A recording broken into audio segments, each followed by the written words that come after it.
Assalomu alaykum hurmatli vatandoshlar va odatdagi yangiliklarimizni boshlaymiz. Boshlashdan oldin katta iltimos, meni ko'rayotgan bo'lsangiz, podpiskani bosinglar. Podpiska bizning kanalimizga rivojlanishiga juda ham yordam beradi. Iltimos, shuni bosib qo'yinglar. Diqqat, endi migrantlarga ehtiyoj keskin oshadimi? Rossiyaga 2030-yilga kelib ko'proq migrant kerak bo'ladi. Videoni diqqat bilan oxirigacha ko'ring, bu haqda to'liq bilib olasiz. Rossiya iqtisodiyoti kelgusi yillarda jiddiy ishchi kuchi tanqisligiga duch keladi. Prognozlar shuni ko'rsatadiki, 2030-yilga kelib taxminan 11 million yangi ishchini jalb qilish, shuningdek mehnat bozorini tark etayotgan 12 milliondan ortiq rossiyaliklarning o'rniga odam topish kerak bo'ladi, deb xabar beradi Prime Press. Ushbu muammoni hal qilish uchun chet eldan kadrlar qidirish kuchaytirildi. Asosiy e'tibor Janubiy Osiyo mamlakatlari va qo'shni davlatlarga qaratilgan. Manbalarga ko'ra Hindiston, Shri-Lanka, Bangladesh, Turkmaniston va boshqa bir qator mamlakatlardan ishchi kuchini jalb qilish bo'yicha muzokaralar allaqachon olib borilmoqda. Bu holat yangilik emas. Bugungi kunda minglab xorijiy ishchilar Rossiya iqtisodiyotining asosiy tarmoqlarida ish bilan ta'minlangan. Janubiy Osiyo, Shimoliy Koreya va Xitoydan kelgan migrantlar qurilish sanoatida, restoran biznesida va xizmat ko'rsatish sohalarida ishlaydi. Migratsiya bo'yicha mutaxassislarning ta'kidlashicha, ishchi kuchi yetishmasligi bir nechta omillar tufayli yuzaga keladi. Bularga mehnatga loyiqatli aholining kamayishi, ishchi kuchining qarishi va ba'zi ishchilarning boshqa sohalarga yoki mamlakatlarga ko'chib ketishi kiradi. Bu yetishmovchilik ayniqsa qurilish, transport, ishlab chiqarish, qishloq xo'jaligi va xizmat ko'rsatish sohalarida keskin seziladi. Shu bilan birga ishchilarga ehtiyoj ortib borishi bilan migrantlarning o'zlariga qo'yiladigan talablar ortib bormoqda. Hujjatlar, tibbiy ko'riklar va yashash qoidalariga rioya qilish kuchaytirilmoqda. Bir qator mintaqalar ayrim sohalarda ishlaydigan chet elliklarga cheklov joriy qilmoqda. Bu mamlakatlarga ishchilar kerak degan ma'noni anglatadi, ammo hujjatlar va tekshiruvlar yanada qattiqlashmoqda. Migrantlarning o'zlari uchun bu ikki tomonlama zarbani anglatadi. Bir tomondan ishchi kuchiga talab oshadi. Bu esa ba'zi sohalarda ish topishni osonlashtiradi. Boshqa tomondan hujjatlar, patentlar yoki tibbiy ma'lumotnomalar bilan bog'liq muammolar tufayli ishdan bo'shatish xavfi ortadi. Shuning uchun Rossiyaga ishlashni rejalashtirayotganlar uchun barcha hujjatlarni oldindan tayyorlash, rasman ishlash va patent hamda boshqa hujjatlarni yangilash sanalarini kuzatib borish muhimdir. Shu tariqa 2030-yilga kelib Rossiyada mehnat migrantlarining roli yanada sezilarli bo'lishi mumkin, ammo ularga qo'yiladigan talablar ham avvalgidan yuqori bo'ladi. Manba Migrant.uz. Agar kanalimizda yangi bo'lsangiz obuna bo'lishni unutmang, videolarimizni like bilan baholaysiz degan umiddamiz. O'zingiz va yaqinlaringizni ehtiyot qiling. Diqqat, noxush xabar. Sankt-Peterburgdagi qurilishda reyd. Migrantlarga endi nima bo'ladi? Videoni diqqat bilan oxirigacha ko'ring, bu haqda to'liq bilib olasiz. Sankt-Peterburgdagi Aleksandr Blok ko'chasida Smatisov oroli joylashgan elita turar joy majmuasi qurilish maydonchasida migrant ishchilarning hujjatlari tekshirildi. Reydda politsiya va Rosgvardiya xodimlari ishtirok etdi. Ishchilar yashaydigan vagonlar va shaxsiy buyumlari ustkovich itlar yordamida tekshirilgan.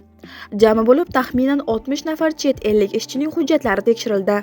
Reyd davomida qurilish asboblarini saqlash uchun ishlatiladigan konteynerga yashirinishga uringan 3 nafar hujjatsiz migrant topilgan. Yana bir ishchi hujjatlarni ko'rsatishdan bosh tortgan va politsiya xodimlarini telefonidan suratga olishga uringan. U qonuniy talablarga bo'ysunmagani uchun hibsga olinib, politsiya bo'limiga olib ketilgan. Reydda 10 dan ortiq odam qonuniy asoslarsiz ishlayotgani aniqlangan. Ularga protokollar yozilib, hozir Rossiyadan deportatsiya qilish masalasi ko'rib chiqilmoqda. Manba Migrant.uz. Agar kanalimizda yangi bo'lsangiz obuna bo'lishni unutmang, videolarimizni like bilan baholaysiz degan umiddamiz. O'zingiz va yaqinlaringizni ehtiyot qiling. Diqqat, tezkor xabar. Rossiya arzonroq ishchi kuchini qidirmoqda.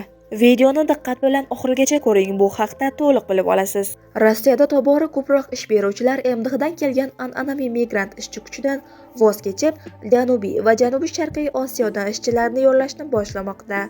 Bular qatoriga Hindiston, Bangladesh va Xitoy fuqarolari kiradi. Bu o'zgarishning asosiy sababi puldir. Mutaxassislarning ta'kidlashicha, O'zbekiston, Tojikiston va Qirg'izistondan kelgan migrantlar so'nggi yillarda yuqori maosh talab qila boshlagan. Ular tobora ko'proq oyiga $1000 va undan yuqori daromad so'rashmoqda. Ko'pgina kompaniyalar, ayniqsa qurilish, logistika, qishloq xo'jaligi va tozalash sohalarida bunday xarajatlar juda katta bo'lib bormoqda. Shu bilan birga Osiyo mamlakatlaridan kelgan ishchilar kamroq, taxminan oyiga $700-800 ishlashga tayyor. Bu biznes uchun sezilarli tejashni anglatadi. Shuning uchun ish beruvchilar tobora ko'proq Osiyoga qarab, xarajatlarni kamaytirish va foydani saqlab qolishga harakat qilmoqda. Biroq bir ishchini boshqasi bilan almashtirish ham yangi muammolarni keltirib chiqaradi. Osiyodan kelgan ko'plab ishchilar rus tilini kam biladi yoki umuman bilmaydi. Bu esa ish beruvchilarni tarjimonlar va o'qishga vaqt hamda pul sarflashga majbur qiladi. Hujjatlarni rasmiylashtirish, uy-joy bilan ta'minlash va kundalik hayotni tashkil qilishda qiyinchiliklar paydo bo'ladi.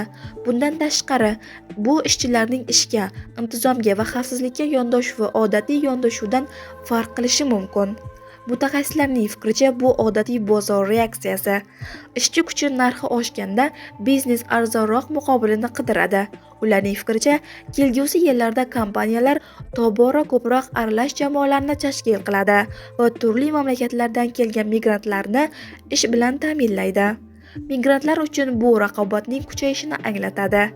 Ish o'rinlari kamayib bormoqda va talablar qattiqlashmoqda. Ish beruvchilar tobora pastroq ish haqiga ishlovchi va yangi sharoitlarga tezroq moslashishga tayyor bo'lganlarni tanlamoqda. Manba Migrant.uz. Agar kanalimizda yangi bo'lsangiz, obuna bo'lishni unutmang. Videolarimizni layk bilan baholaysiz degan umiddamiz. Endi migrantlarga zo'r bo'ladi. Toshkent-Sankt-Peterburg yo'nalishida avtobus qatnovi yo'lga qo'yiladi. Videoni diqqat bilan oxirigacha ko'ring, bu haqda to'liq bilib olasiz. 23 fevraldan mazkur yo'nalishda qatnovlar haftada 2 marotaba, dushanba va juma kunlari mahalliy vaqt bilan soat 17:00 da bajariladi. Chipta narxi 1.200.000 so'm. Sankt-Peterburg avtovokzaligacha bo'lgan yo'lda oraliq to'xtash Moskva shahri Novoyasinskaya avtovokzalida amalga oshiriladi. Toshkentga qaytish reyslari ham haftaning dushanba va juma kunlari bajariladi. Avtobuslar Sankt-Peterburg avtovokzalidan mahalliy vaqt bilan soat 17:00 da jo'naydi. Manba Migrant Mobil. Agar kanalimizda yangi bo'lsangiz, obuna bo'lishni unutmang. Videolarimizni layk bilan baholaysiz degan umiddamiz. O'zingiz va yaqinlaringizni ehtiyot qiling. Diqqat, tezkor xabar. Rossiyada migrantlar soni kamaydi. Endi nima bo'ladi? Videoni diqqat bilan oxirigacha ko'ring, bu haqda to'liq bilib olasiz. 2026-yil boshiga kelib Rossiyadagi xorijiy fuqarolar soni 5.7 millionga kamaydi. 1 yil oldin bu ko'rsatkich taxminan 6.3 million edi. Bu haqda Ichki ishlar vazirligi vakili Aleksandr Pirojogin migratsiya siyosati bo'yicha konferensiyada ma'lum qildi. Uning so'zlariga ko'ra, asosiy sabablardan biri Rossiyadagi migrant bolalar sonining kamayishi. Ularning soni deyarli 4 dan 1 qismga kamaydi. 2025-yil uchun rasmiy natijalar fevral oyida e'lon qilinadi. Ichki ishlar vazirligi shuningdek, agar ota-onalar farzandlarining Rossiyada qonuniy yashash joyini rasmiylashtirmasa yoki ularga majburiy maktab ta'limini bermasa, rasmiylar ularning maktablarda qolishiga qarshi qaror qilishlari mumkinligini eslatdi. 2026-yil 28-yanvardan boshlab Ichki ishlar vazirligi va ta'lim organlari xorijiy fuqarolarning farzandlari haqida ma'lumotlar almashadigan qonun kuchga kirdi. Ichki ishlar vazirligi bola migratsiya maqsadlarida ro'yxatdan o'tkazilganda yoki ro'yxatdan chiqarilganda xabar beradi. Maktablar va kollejlar o'quvchilarning arizalari, qabul, o'qishdan tezlashtirish va rus tili test natijalari haqidagi ma'lumotlarni Ichki ishlar vazirligiga yuboradi. Mutaxassislarning fikricha, qonunlar qattiqlashishi tufayli migrantlar soni ham kamaygan. Yashash qoidalarini buzgan chet elliklar endi tezda nazorat ostidagi shaxslarning maxsus reyestriga qo'shilib, jiddiy cheklovlarga duch keladi. Masalan, bunday shaxslarga asosiy xarajatlar va jarimalarni qoplash uchun faqat 30.000 rublgacha bo'lgan bank hisoblaridan foydalanishga ruxsat beriladi. Shu sababli ko'pchilik Rossiyadan chiqib ketishga majbur bo'ladi va agar kirishni taqiqlash to'g'risida qaror qabul qilinsa, qaytishga ruxsat berilmaydi. Bundan tashqari, vizasiz kelganlarning qolish muddati qisqartiriladi. 2025-yil 1-yanvardan boshlab Rossiyada bir kalendar yilida 90 kundan ortiq bo'lishi taqiqlanadi.